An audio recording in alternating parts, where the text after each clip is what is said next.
I have spoken with sheriffs, with chiefs of police, with state troopers, with current serving men in the military. I have spoken with one federal agent, and the information succinctly boiled down is this. There is an event coming, Steve, in the very near-term future that is going to affect the United States of America to its very soul.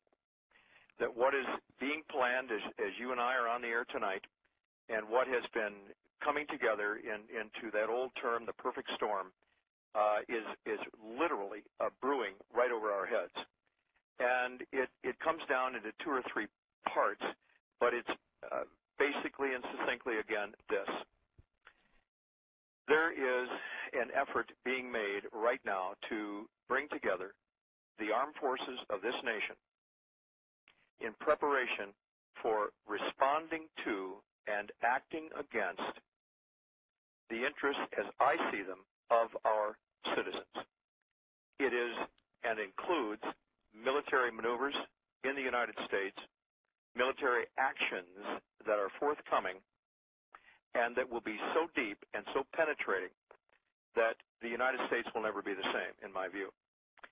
This has been confirmed by a colonel, an active colonel in the United States Air Force, a sheriff known to me very personally, among others, state troopers that I know in 3 neighboring states in the Midwest, 3 chiefs of police who are personal long-term friends of mine, and others who, and a federal agent who I've known for over 20 years.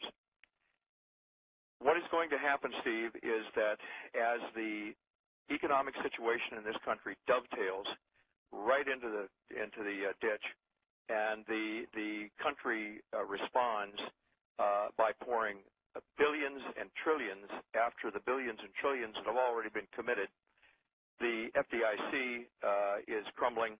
The Federal Reserve is facing either saturating the economy with more money and letting inflation do what it's going to do, hyperinflation, and so forth, that when this does become reality in the near-term future, near term, and I'm speaking probably within the next 45 to 60 days, we will see a response that has been programmed and projected by computers of where the most vociferous and the most heated response will be from Americans who simply said, we can't take any more of this. We've lost all we can lose.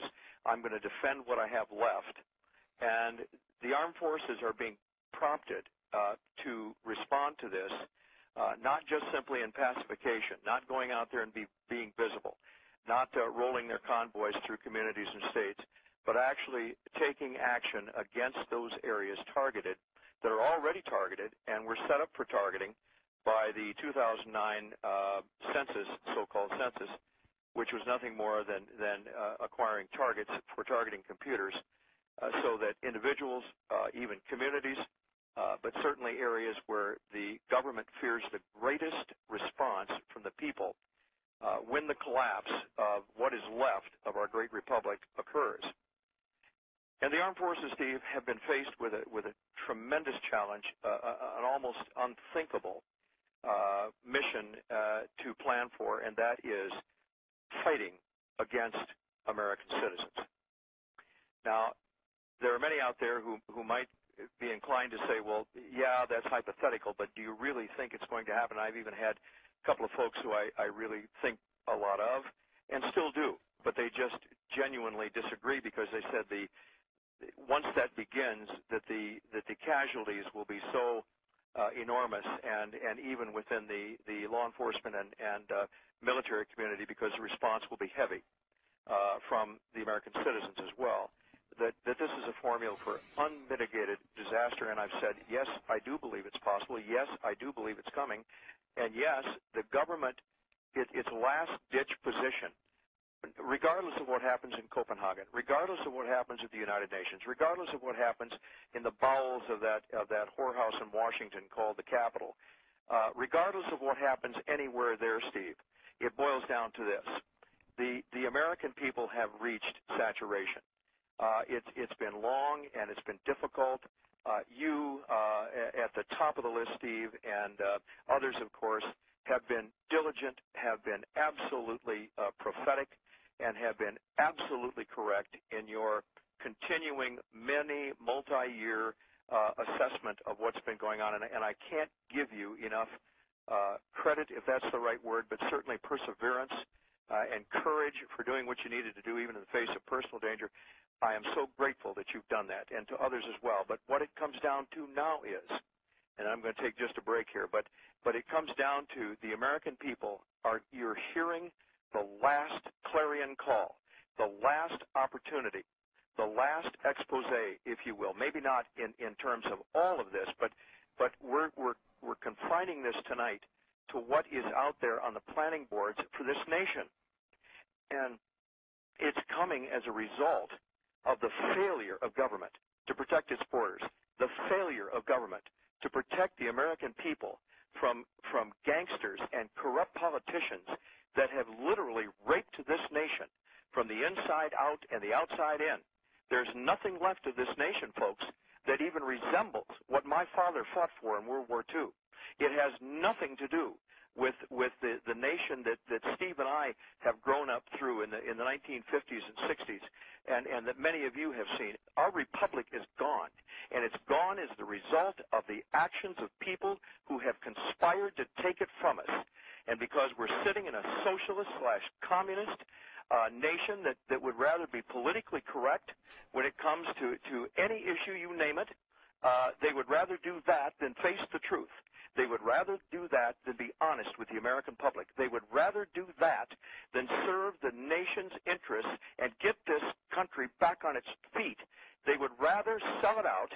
They would rather take everything they can and then turn the armed forces of this nation on itself and turn the law enforcement community inside out, turn it towards the people instead of protecting the people.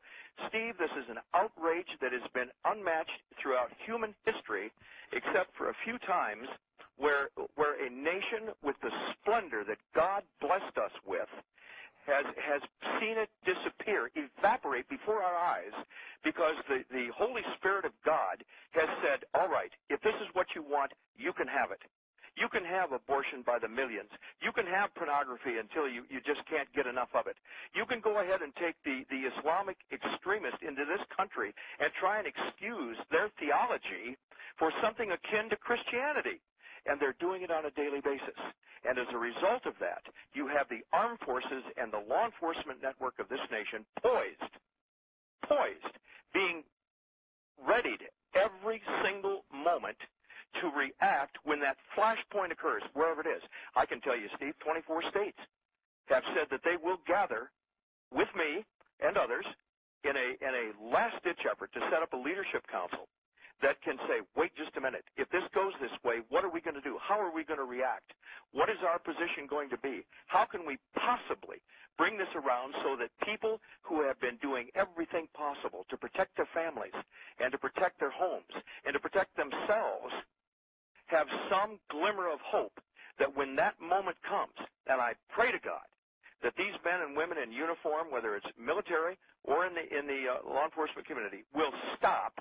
They'll stop dead in their tracks, and they will say, no, I cannot do this. I cannot do this against my own people who have been downtrodden by a corrupted, tyrannical government that has no more interest at heart, the American interest at heart, than fly to the moon without a rocket. And because of that, I'm simply saying to you, Steve, we are at the absolute precipice right now. My colonel said to me, we have plans that if it gets bad enough, we will simply commence yard farming. Now, that's a buzz phrase, I guess, in the military. I was not particularly familiar with it. I've heard other things close to that. But meaning, in other words, if we have to, in the worst-case scenario, we will call in targeted airstrikes to neighborhoods, communities, in areas in virtually across some states, that they will call in with Air Force assets to take out whomever they are told to take out.